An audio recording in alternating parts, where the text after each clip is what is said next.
Santiago Miralles jugaba aquel 13 de julio del 2005 con un amigo en la vereda de su casa, cuando de repente desapareció. Nadie sabía qué hacer o a dónde podría haberse ido estando tan cerca de su hogar. Lo que siguió fue una llamada, un pedido de rescate. En realidad, la desaparición y muerte de Santiago Miralles estuvo envuelta en traiciones y codicia, dejando un sentimiento absoluto de desconfianza hacia aquellas personas que podrían considerarse cercanas. Hola y bienvenidos a mi canal de YouTube una vez más. Hoy tenemos el caso de Santiago Miralles. Ahí arriba en esta pantalla pueden ver el resto de mis casos. Acá abajo tienen mis redes sociales por si quieren seguirme en alguna de ellas. Y sin nada más que decir, comencemos.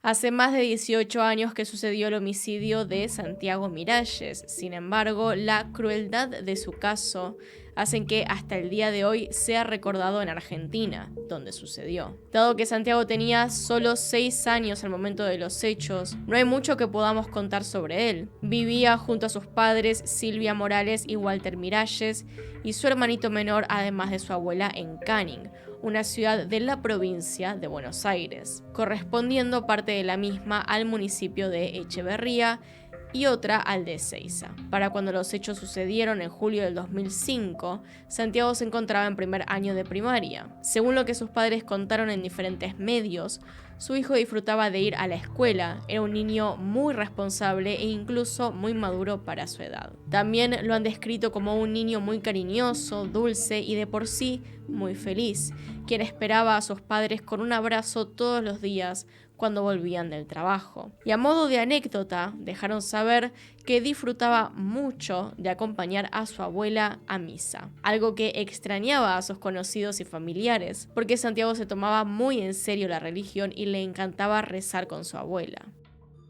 Además, los Miralles habían contratado hacía no mucho tiempo a una empleada llamada Telma, quien durante los días de semana cuidaba de Santiago o Santiaguito, como le decían en la familia, y a su hermano menor, Agustín, de entonces 1 año y 8 meses. No hay mucho más que podamos agregar, lamentablemente. Con apenas 6 años, Santiago recién comenzaba su vida, cuando todo cambió para siempre.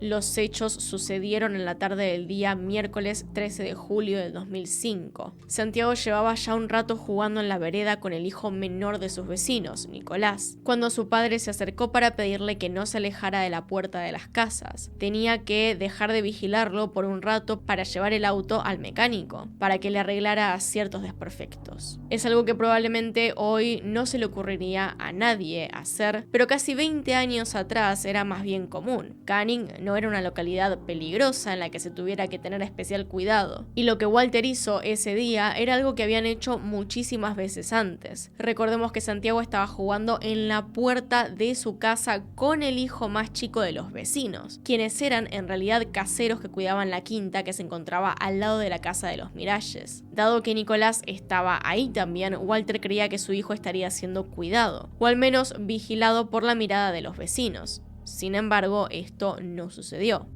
Además, era día de semana y como les dije previamente, Telma estaba ahí para cuidar a Santiago y a Agustín. Ella podía ver desde la casa las figuras de los niños jugando. Imaginen ese contexto. Es una tarde tranquila en una zona de quintas, un miércoles más. Está claro que nadie se imaginó que el peligro pudiera estar así de cerca como lo estuvo en este caso. En realidad, lo que ocurrió a continuación fue extremadamente rápido y sin ruido. Es algo que se llevó a cabo claramente conociendo a la familia y a su situación, conociendo su rutina. De un momento al otro, Santiago desapareció de esa esquina. Cuando Walter volvió de dejar su auto en un mecánico, se encontró con que su hijo no estaba. Desesperado, por supuesto, empezó a buscarlo por todas partes, y en esta búsqueda pronto se sumaron vecinos y amigos de la familia. Incluso Los padres de Nicolás ayudaron a Walter y Silvia a buscar a su hijo, del que no había rastro alguno. Cada vez más asustados y desesperados, cuando la noche cayó y seguía sin haber novedades de Santiago, sus padres se dirigieron a la comisaría más cercana para realizar la denuncia. El actuar de la policía despierta hasta el día de hoy diversas opiniones. No puede negarse que el operativo de búsqueda inició rápido. En las primeras horas, decenas de policías comenzaron a buscar por el niño en el lugar. Fueron casa por casa golpeando la puerta con una foto de Santiago buscando para averiguar si alguien lo había visto o tenían algún indicio que pudiera ayudar a encontrarlo. A medida que las horas pasaban, el operativo continuó creciendo hasta disponer de 400 efectivos para buscar al niño, además de equipos especializados de búsqueda como 2 unidades caninas. Sin embargo, más allá de los esfuerzos policiales, no se dio con ningún rastro de Santiago. Poco antes de que se cumplieran las 24 horas de su desaparición,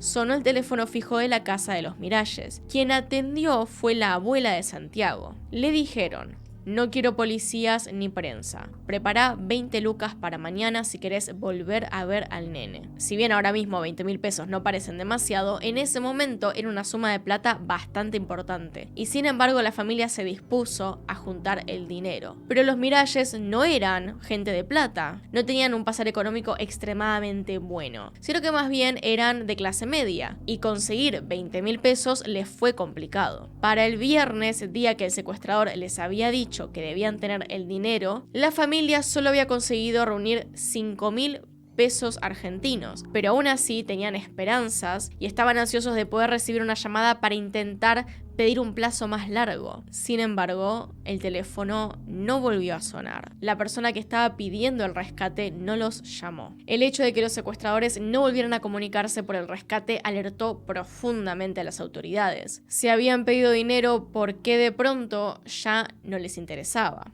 Todo esto que estaba pasando con Santiago hizo que la gente se preocupara. El caso salía en las noticias y comenzaba a dar vueltas, movilizando a Red Solidaria y la organización Missing Children, conocida justamente por buscar a niños desaparecidos, como era el caso de Santiaguito en aquel momento.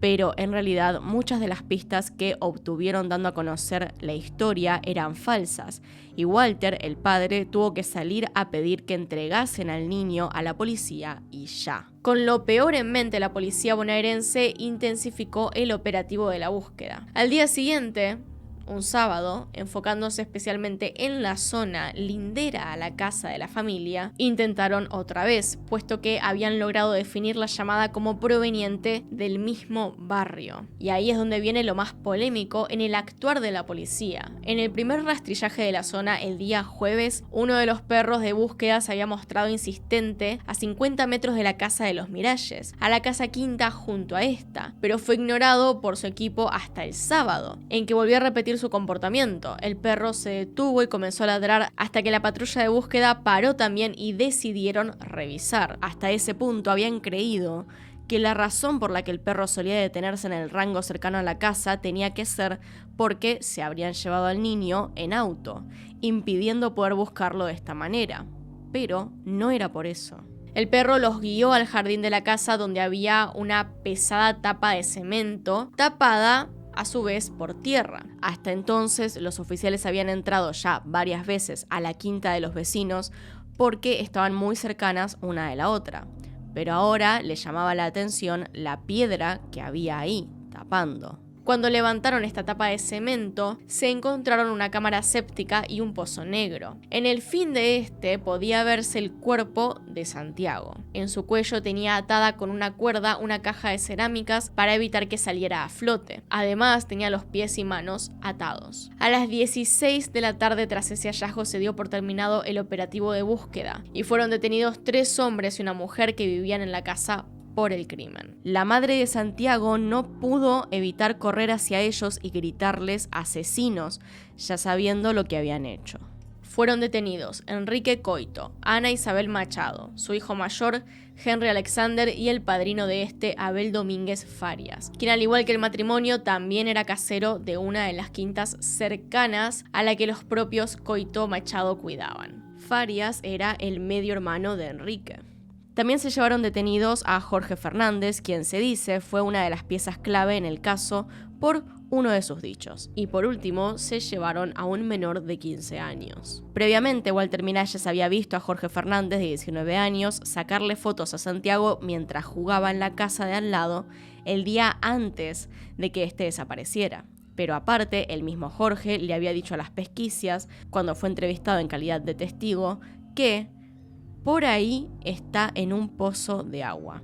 Esto fue antes de ser sospechoso y antes de que cualquier otra persona fuera detenida. Las noticias que trascendieron aquella semana hablaban acerca del casero de la quinta donde apareció el cuerpo. Decían que la misma persona que podría estar detrás del crimen era una de aquellas que había estado acompañando a los padres en su búsqueda tan solo unas horas antes. La principal hipótesis que se manejaba previo a que se hiciera la autopsia era que la desaparición estaba relacionada a un ataque sexual, en el cual claramente se debió esconder el cuerpo de la víctima, pero rápido se dio a entender que no. Según se supo de la investigación policial, Henry Coito y Abel Domínguez habían estado solicitando préstamos en diferentes lugares. Tenían como objetivo comprar un remis, sería entonces una inversión para poder trabajar.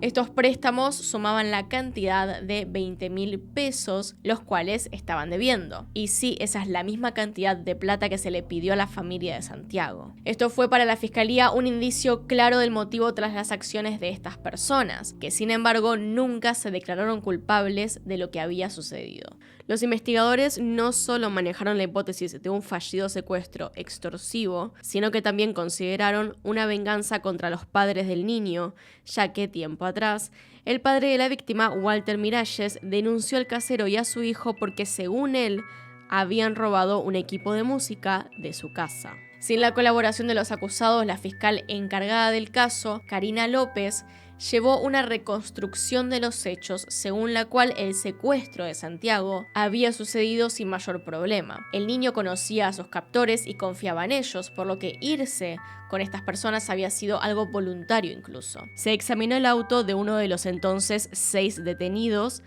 por la posibilidad de que hubiese ADN del niño dentro.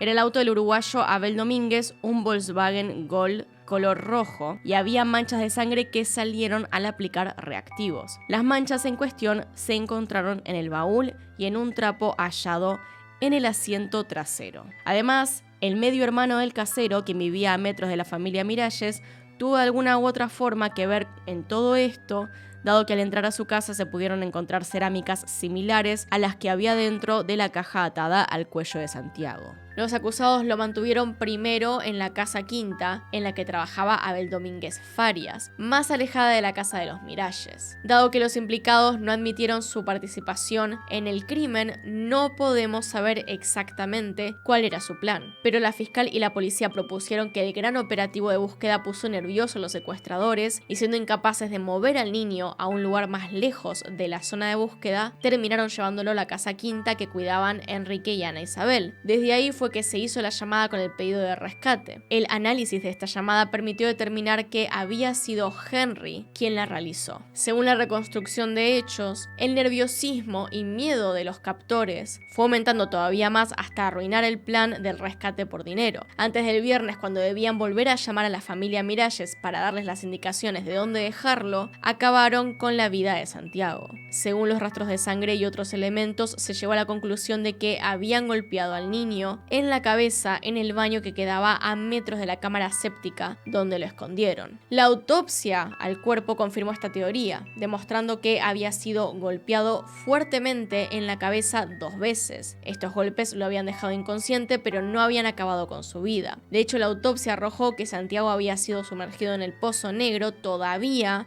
estando vivo. Para la justicia estaría probado que Santiago pasó por lo menos por 3 casas ocupadas por alguno de los detenidos. Los investigadores sostienen que los captores cambiaron al niño de lugar y luego escondieron su cuerpo en el pozo séptico con la intención de trasladarlo más tarde a una laguna artificial de la zona. Según esto, habría estado en la casa principal cuidada por el matrimonio Coito Machado y Machado Vargas, en el baño exterior de esa quinta, donde aparentemente lo habrían matado, y en la casa de Abel Domínguez, el otro uruguayo medio hermano y vecino de los Coito Machado. En cuanto a la búsqueda de Santiago y sus captores, si bien empezó rápido, hubo también muchas quejas después. criticaron las 24 horas que hubo de demora entre el pedido de rescate del jueves 14 de julio, es decir, la llamada que se hizo, y el día de la muerte, que habría ocurrido entre las 10 de la mañana y las 22 del viernes 15 de julio. Hay varias menciones de la ineficiencia por parte de los oficiales y, de hecho,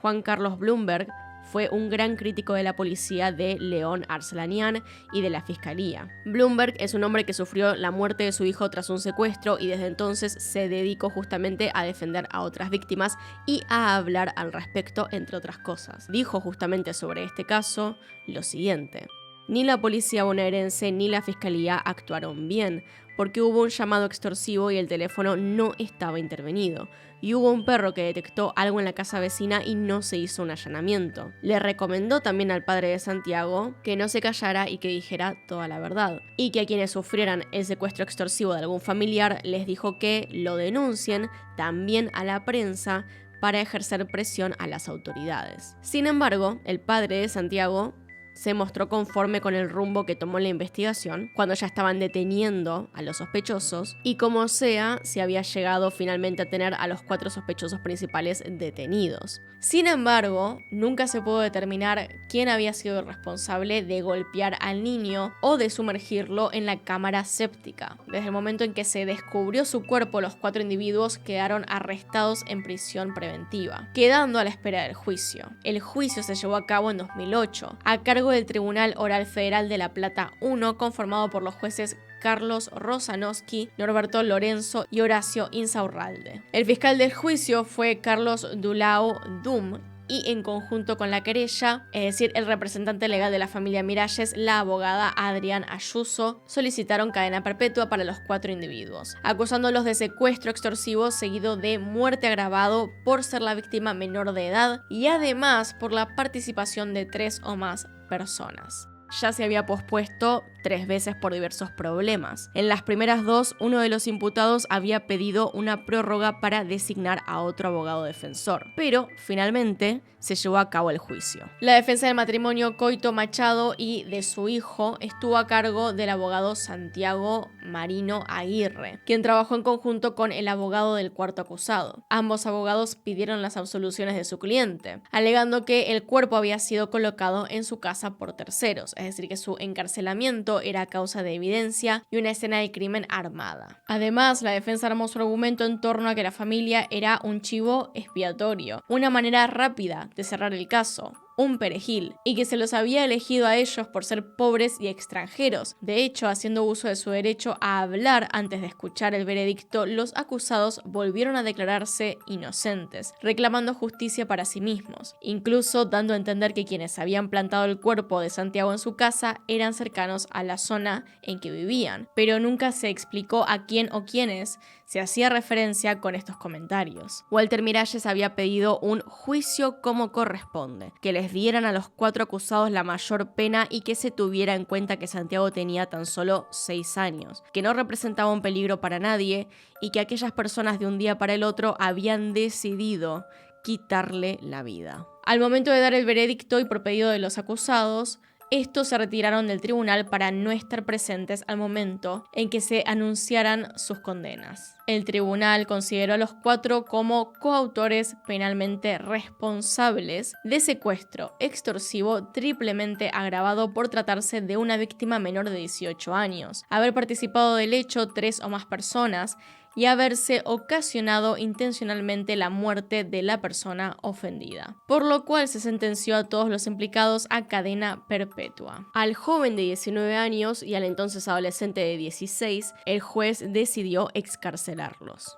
Consultados por la resolución del juicio, los padres de Santiago Miralles declararon sentir que se había hecho justicia. En los años siguientes, su padre retomó la carrera de abogacía que había abandonado tiempo antes. Se graduó e inauguró la ONG Santiaguito Miralles, que ha trabajado con el gobierno del municipio para poder brindar un programa de apoyo a las familias afectadas por pérdidas como la que él mismo había sufrido. Lamentablemente, el sentimiento de que se había hecho justicia no duró demasiado. En 2012, tan solo 4 años después de haber sido condenados a cadena perpetua, la Cámara de Casación Penal revisó la sentencia dada a los culpables. Así se decidió absolver totalmente a Enrique Coito y cambió la pena de Ana Isabel Machado, bajo el argumento de que era madre de 2 menores de edad que la necesitaban, haciendo hincapié en su calidad de partícipe y no coautora. A su vez, se ratificó las sentencias otorgadas a Enrique Alexander Coito y Abel Domínguez Farias, es decir, se mantuvieron sus cadenas perpetuas. A solo 8 años del terrible homicidio de una criatura de 6